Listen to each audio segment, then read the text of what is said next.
Olá, muito bom dia para você. Patos de Minas vem registrando aumento significativo no número de infectados pelo novo coronavírus. Ontem, o boletim epidemiológico da Secretaria Municipal de Saúde registrou 117 novos casos, elevando para 4.614 o número de infectados. Nenhum setor da comunidade está livre dessa estatística, tampouco o Legislativo patense. O vereador Marquinhos das Bananas confirmou que contraiu a doença e então se afastou das atividades. Nós vamos mostrar também hoje que caso de criança com obesidade que sofre com bullying acende o alerta para transtornos. Vamos mostrar o medo em meio à pandemia entre profissionais de saúde e o relaxamento nas medidas de proteção de alguns que provocam maior contágio. Vamos falar de futebol também aqui no 30. Cruzeiro pega o Lanterna Oeste nesta quarta-feira com a missão de pontuar em casa e os desafios na reta final da preparação para o Enem. Essas e outras informações agora no 30 Minutos.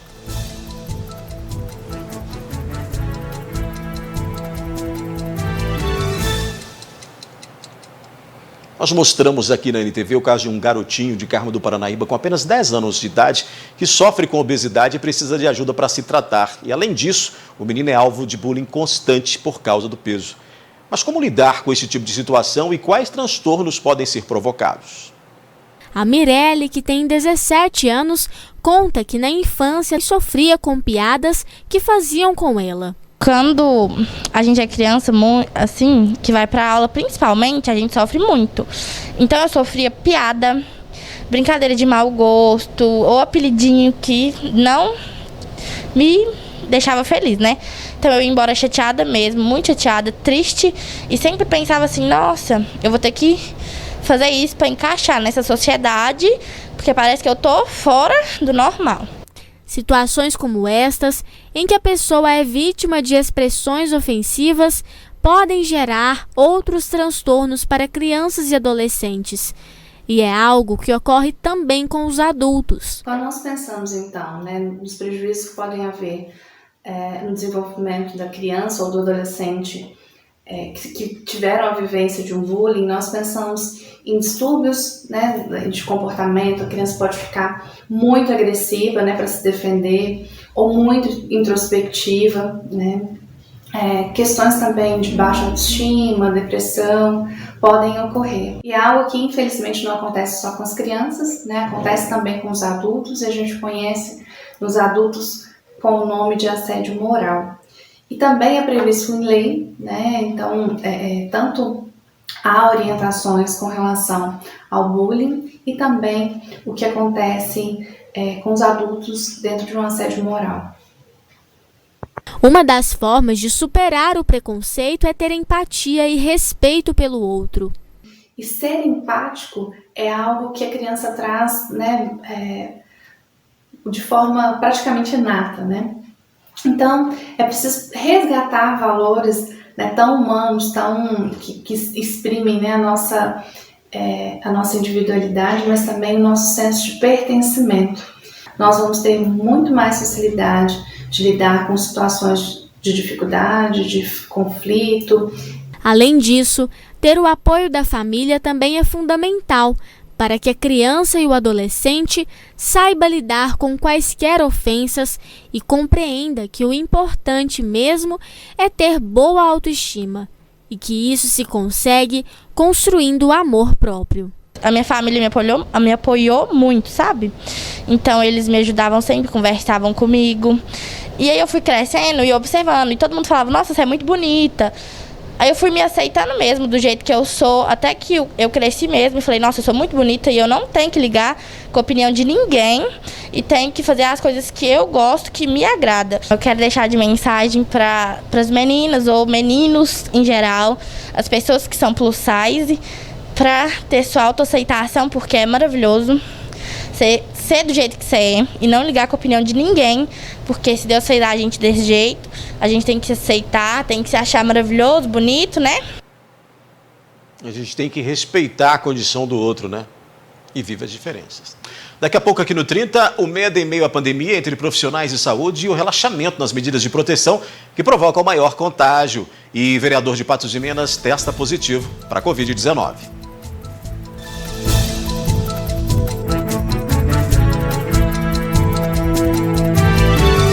Vamos falar das novidades para esse início de ano, para você cuidar muito bem do seu sorriso conosco, o Dr. Vitor Hugo da Oral Sim, que traz essas informações. Bom dia, doutor. Bom dia. Olá, pessoal. Eu sou o Dr. Vitor Hugo da Oral Sim, Patos de Minas, e eu quero dar um recado para você que não realizou o sonho de fazer os implantes dentários no ano passado e quer começar o ano de 2021 com o pé direito, com aquele sorriso maravilhoso que você merece. E para isso é muito fácil. Você vai entrar em contato com a gente no 3812-4300. Eu vou repetir para você, 3812-4300. Nós estamos na Avenida Brasil Centro, número 981, em frente à Unimed. Eu estou aguardando por vocês lá, viu? Venha para o Oral Sim. Obrigado, doutor. Então, a gente continua com 30 minutos. Nos primeiros meses da pandemia do novo coronavírus, o sentimento de medo tomou conta de todos, mas principalmente entre os profissionais da saúde que lidam diretamente no enfrentamento à Covid-19. No entanto, quase um ano depois, parece que esta sensação de risco diminuiu para muitas pessoas que vêm se descuidando e provocando aumento no número de casos. Thalita é médica da UTI do Hospital de Campanha de Patos de Minas. A rotina dela, desde o início da pandemia, tem sido pesada. Há mais de 8 anos cuidando de pacientes em estado grave. Ela viu a chegada do vírus dizimar famílias, quase que inteiras. Então foi um ano de a gente que lida com os pacientes mais graves da doença. A gente não está falando dos casos que recuperaram, a gente está falando dos pacientes graves. Então a evolução da doença, o acometimento da doença, a transmissão familiar foi algo que deixou a gente bem assustado e deixou a gente emocionalmente abalado. Cuidar de pacientes internados em estado grave com a Covid também tem sido missão do Alex. O maior medo dele é o desconhecimento da doença. O fisioterapeuta descobre em cada dia uma sequela diferente que o vírus pode deixar no paciente que foi contaminado. Então isso é muito complicado porque a gente ainda está, mesmo depois de 10 meses aí de doença, ainda está trabalhando com uma doença um pouco estranha para a gente. Estar na linha de frente não é uma tarefa fácil para nenhum profissional da saúde. A médica Thalita teve que se afastar da família, deixar de abraçar a avó, que tem 83 anos. Os cuidados dela também seguem dentro de casa. Eu tenho um bebê de 2 anos, então assim, eu fico em turnos de plantões de 12 ou de 24 fora de casa. Então quando a gente chega em casa, ele tá doido para me ver, para me abraçar, para brincar comigo. Mas quando eu chego em casa, alguém esconde meu filho de mim, eu tiro a roupa já lá na lavanderia, coloco a roupa para lavar, entro pro chuveiro, tomo banho. Então só depois desse momento que eu tô apta para poder ter contato com meu filho. E a gente fica sempre no pensamento, procurando por sintomas, vendo se acorda bem, se acorda indisposto naquele dia. A gente fica preocupado, como todo mundo, porque a gente, além de trabalhar aqui na linha de frente, a gente tem família, como todo mundo tem. Já o Alex fica até meses sem ver a família. O motivo é o medo. Isso porque a mãe dele tem 73 anos e o pai 65, todos do grupo de risco. Quando eu fiquei um tempo sem visitar meus pais, que moram fora, né, meu pai teve uma frase que ele falou que a saudade matava muito mais do que a doença, que era muito dura, que estava judiando muito, né? Então é uma coisa que é muito pesado para a gente que está na linha de frente. Com a pandemia do coronavírus, a angústia veio principalmente do temor de levar a doença do trabalho para dentro de casa. Segundo o estudo realizado pela UFMG em parceria com a Associação Brasileira de Psiquiatria, Associação Brasileira de Impulsividade e Patologia Dual, Associação Brasileira de Déficit de Atenção, Universidade do Texas e Mackenzie, 200 mil profissionais de saúde e 8 mil pessoas de outras áreas participaram da pesquisa e documentou o que já era esperado. O medo foi o principal sentimento dos brasileiros ao longo do primeiro semestre de convivência com o coronavírus. Para os especialistas, a doença estaria controlada se 50% da população fosse vacinada. É a chamada imunidade de rebanho. Isso facilita com que o governo consiga vacinar mais pessoas e controlar a pandemia de coronavírus. Só que isso não aconteceu ainda no Brasil. Há quase um ano de pandemia, o que se vê é que as pessoas estão perdendo o medo do vírus. E os números de casos de Covid estão aumentando de novo. Porque o medo, no início, limitava o contato, afastava as pessoas.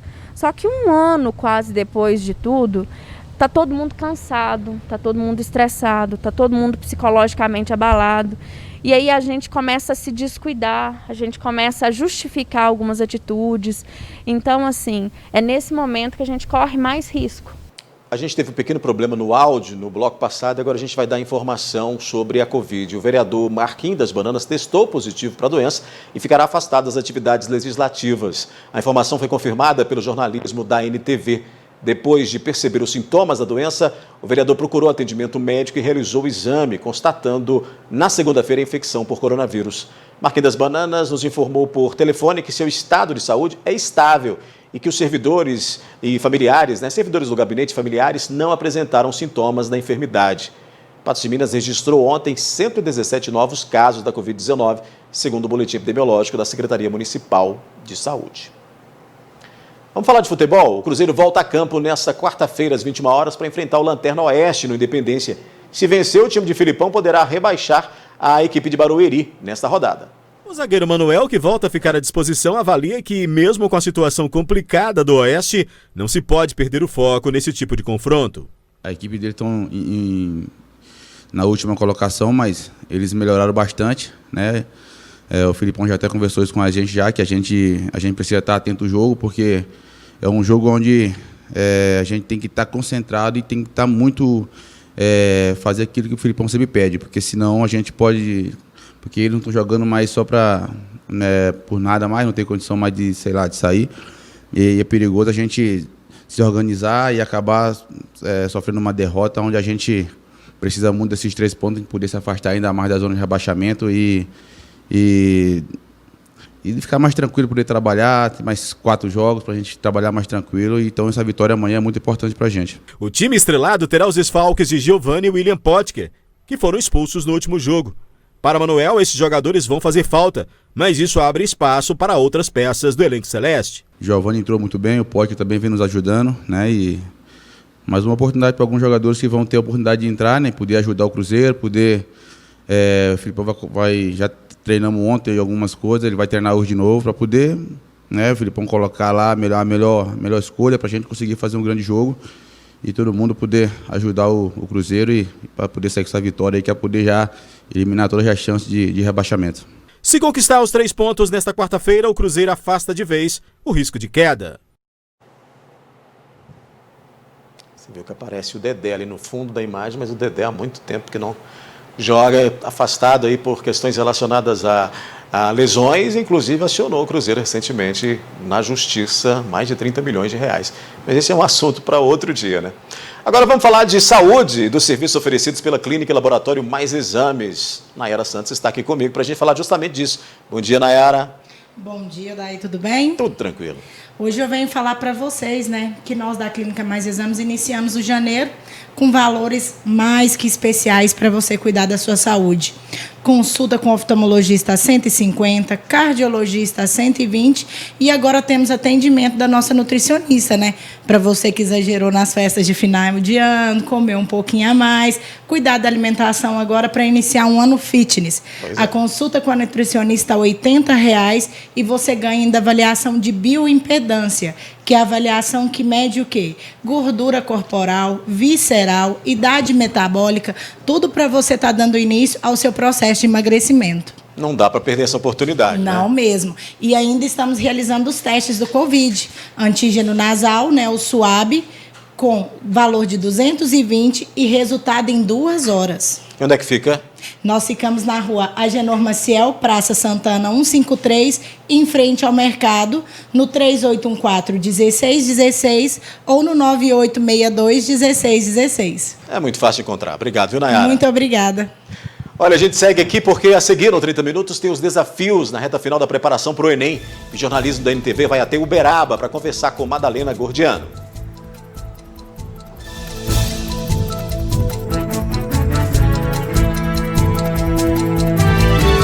Faltando pouco para as provas do Enem, será que os estudantes conseguiram se preparar em meio a tantas dificuldades enfrentadas durante a pandemia? É o que você vai conferir na reportagem de Paula Mota e Diego Braga. 2020 foi um ano desafiador para todos e provocou muitas mudanças na vida de professores e alunos. Quem tinha como objetivo entrar em uma universidade em 2021 precisou se esforçar ainda mais para não deixar nenhum conteúdo para trás. Sem dúvida, o ano de 2020 foi um desafio para todo mundo, né? Pegou todo mundo de surpresa. A gente pensou que ia ser ali 2 semanas, 1 mês ali de quarentena, né? Acabou sendo o ano todo e a gente ainda está enfrentando esse desafio. E eu me preparei do jeito que a gente podia, digamos, tendo uma rede de apoio com a família, com os amigos, né, assistindo às aulas online. A preparação, como eu estudo em escola pública, foi um pouco mais difícil. A gente estudou em apostilas, mas a gente teve uma base, sim. Eu acho que quem realmente estudou vai conseguir fazer a prova. Falta um pouco de comunicação com alguns professores. Eu acho que isso pode, né, ser um desafio. A conversa, assim, que atrapalha um pouco também a gente estudar em casa. Eu acho que foi esses os desafios. Eu tive que me adaptar ao local que foi a minha casa, que tinha muito barulho, então a gente tem que se adaptar a isso também para não deixar atrapalhar. Mas aos poucos eu fui me adaptando e foi dando certo. Graças a Deus, deu certinho.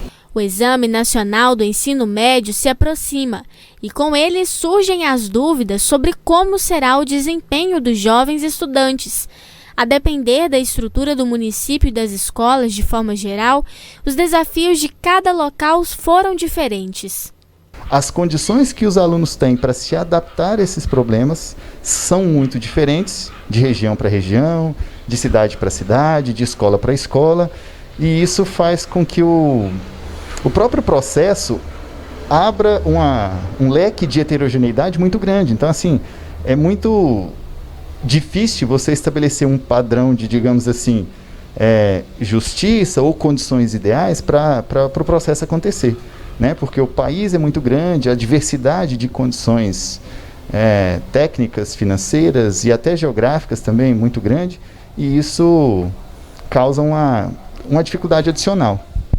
O exame em si já é desafiador, principalmente para aqueles que vão realizar a prova pela primeira vez, como é o caso da Thalita.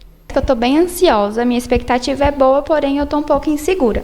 Mas eu acho que essa semana, igual eu estou vendo o revisional, né, do Agarra, eu acho que eu vou conseguir, sim. Já o Arthur vai participar pela 4ª vez, o que lhe dá um pouco mais de confiança para encarar a prova. Infelizmente, a ansiedade todo mundo tem, não tem como controlar, né? Mas esse ano eu estou bem mais confiante, estou com a garra bem maior e esse ano vai sair, se Deus quiser. Com a proximidade do exame, resta apenas confiar na bagagem que adquiriu ao longo do ano e focar na preparação física para estar bem no dia da prova. Tomar cuidado com a alimentação nos dias que antecedem a prova. Nada de uma alimentação muito diferente do que você está habituado. No dia da prova, chegue com antecedência, não deixe para chegar em cima da hora. Cuidado com os protocolos de segurança e de saúde. A jornalista Ludmila Bahia foi até Uberaba para conversar com Madalena Gordiano, mantida por mais de 30 anos em situação análoga ao trabalho escravo, segundo investigação do Ministério Público do Trabalho. E a gente está preparando um material bem especial para você.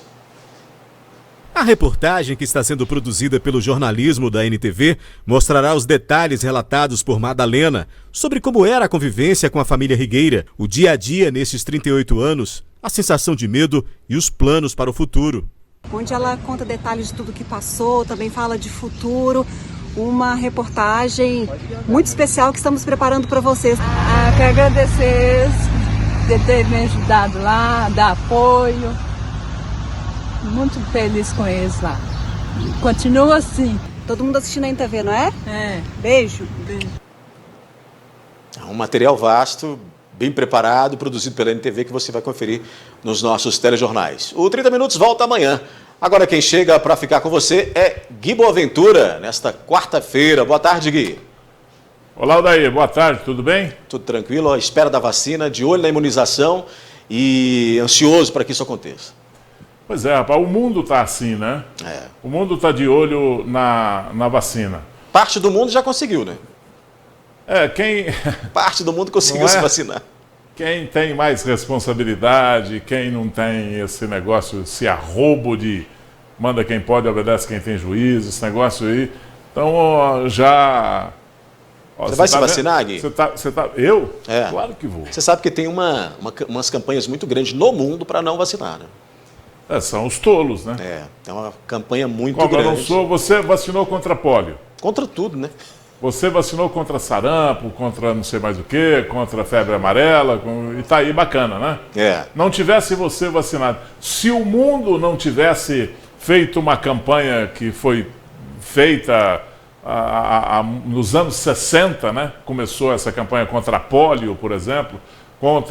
Nos anos 60 começou realmente as campanhas de vacinação. Em 1962, 63, por aí, foi lançado um embrião, eles modificaram alguma coisa, e aí a nação pegou para ela a febre amarela.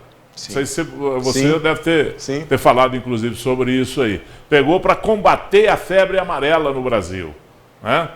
E aí tinha varíola, aí tinha a poliomielite. Essas campanhas foram crescendo, essas campanhas foram se desenvolvendo, foram aparecendo, foram dando resultado, até que entidades mundiais tomaram por ajudar nessa vacinação, como foi o caso da poliomielite. O Rotary Mundial né, apoiou muito isso aí, levou inclusive vacina para o que eles consideram o berço da poliomielite, que é a África, que é o continente africano. Lá ainda tem a poliomielite, por isso é que precisa ter cuidado, por isso é que o povo brasileiro precisa continuar, mesmo com ela erradicada no Brasil, precisa continuar vacinando, mas só da vacina ter erradicado no Brasil algumas doenças como varíola, algumas doenças como sarampo voltou agora, mas está sendo combatido, febre amarela voltou, mas está sendo combatida, a poliomielite.